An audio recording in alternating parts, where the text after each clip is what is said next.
வணக்கம். யோசிச்சு பாருங்களேன். ஒரே ஒரு நாள், அந்த ஒரு நாள்ல நடக்கிற நியூஸ வச்சு நம்மளோட எதிர்காலத்துல வரப்போற பெரிய மாற்றங்கள நம்மால கணிக்க முடியுமா? வாங்க, இன்னைக்கு நாம அததான் பார்க்க போறோம். இந்த கேள்விதான் நம்மளோட இந்த முழு பயணத்துக்கும் ஒரு ஸ்டார்டிங் பாயிண்ட். பார்க்கறதுக்கு ஒன்னோட ஒன்னு சம்பந்தமே இல்லாத மாதிரி தெரியும் சில விஷயங்கள். ஆனா அதெல்லாம் ஒன்னு சேரும்போது எப்படி நமக்கு ஒரு பெரிய சித்திரத்தை காட்டுதுன்னு நம்ம பார்க்கலாம். சரி, அப்ப இருக்கை நுண்ணறிவு, அதாவது ஆர்டிஃபிஷியல் இன்டெலிஜென்ஸ், நாம எல்லாருமே சொல்ற ஏஐ தான். இந்த துறையில உலகத்துக்கே ஒரு லீடரா வர்றதுக்கு இந்தியா என்ன மாதிரியான திட்டங்களை போடுதுன்னு பார்க்கலாம். அப்போ இந்த சாவரன் ஏஐனா என்ன? சிம்பிளா சொல்லணும்னா இது ஒரு நாட்டோட டெக்னாலஜி சுதந்திரம் மாதிரி.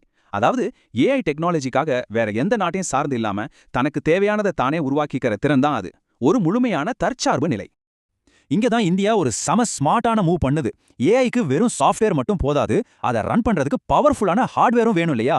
இந்தியா இந்த ரெண்டு சவாலையும் ஒரே நேரத்துல எதிர்கொள்ளுது. ஒரு பக்கம் பாரத் ஜென் எல்என்டி சேர்ந்து ஏஐயோட மூளைய, அதாவது கணினி சக்தியை உருவாக்குறாங்க. அதே சமயம் இன்னொரு பக்கம் ஜப்பானோட சேர்ந்து அந்த மூளைக்கு தேவையான உணவை, அதாவது டேட்டாவை கொடுக்குறாங்க. பாத்தீங்களா, இப்படிதான் ஒரு முழுமையான ஏஐ சிஸ்டத்தை உருவாக்க முடியும். ஓகே, டெக்னாலஜிலேருந்து நம்மளோட கவனம் இப்போ ராஜதந்திரம் பக்கம் திரும்புது. இந்தியா எப்படி மற்ற நாடுகளோட தன்னோட உறவுகளை இன்னும் வலுவாகுதுன்னு பார்க்கலாமாங்க. 30 பில்லியன் ரூபாய். சும்மா யோசிச்சு பாருங்க, இது இவ்ளோ பெரிய ஒரு தொகைன்னு. இந்த ஒரு உதவி மாலத்தீவுகளுக்கு இந்தியா எவ்ளோ முக்கியமான ஒரு நண்பனோ, இந்த ஒட்டுமொத்த பகுதியிலையும் இந்தியாவோட பங்கு என்னங்கிறதையும் ரொம்ப தெளிவா எடுத்து காட்டுது.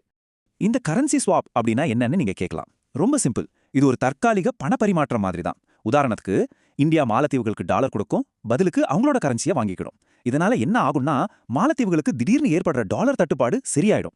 சோ இது வெறும் பண உதவி மட்டும் கிடையாது, இது ஒரு பவர்ஃபுல்லான டிப்ளோமேட்டிக் டூல். இந்தியாவோட நட்பு வட்டம் வெறும் அண்டை நாடுகளோட மட்டும் நிக்கல, அது ஐரோப்பா வரைக்கும் போகுது. இப்போ செக் குடியரசு கூட நடந்த இந்த மீட்டிங்க பாருங்க.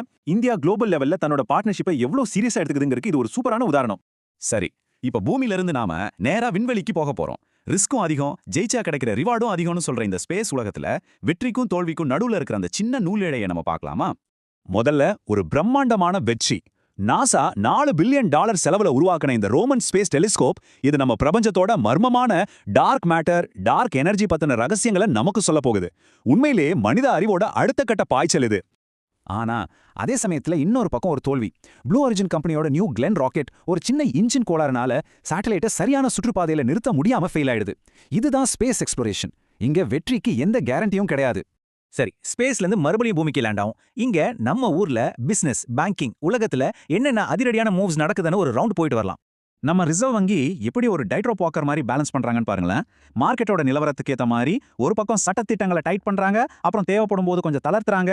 இப்படி பண்ணி நம்ம ரூபாயோட மதிப்பை எவ்வளவு கச்சிதமா வேகமா கட்டுக்குள்ள வச்சிருக்காங்க பாருங்க. அடுத்து இந்திய இன்சூரன்ஸ் செக்டார்ல ஒரு மிகப்பெரிய கேம் சேஞ்சர் வரப்போகுது. யோசிச்சு பாருங்க, ஒரு பக்கம் ஜியோவோட டிஜிட்டல் பலம், அதாவது கோடிக்கணக்கான மக்களை ஈஸியா சென்றடைகிற சக்தி. இன்னொரு பக்கம் அலையன்ஸ் கம்பெனியோட குளோபல் எக்ஸ்பீரியன்ஸ். இது ரெண்டும் ஒன்னு சேரும்போது ஒரு பெரிய புரட்சிக்கே வாய்ப்பு இருக்கு இல்லையா?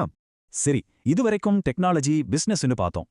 இப்ப கடைசியா நம்மளோட கலாச்சாரம், மக்கள், அவங்களோட சாதனைகள்னு சில விஷயங்களை பத்தி பேசி இந்த நாளை முடிக்கலாம். இது நிஜமாவே ஒரு சூப்பரான ஐடியா.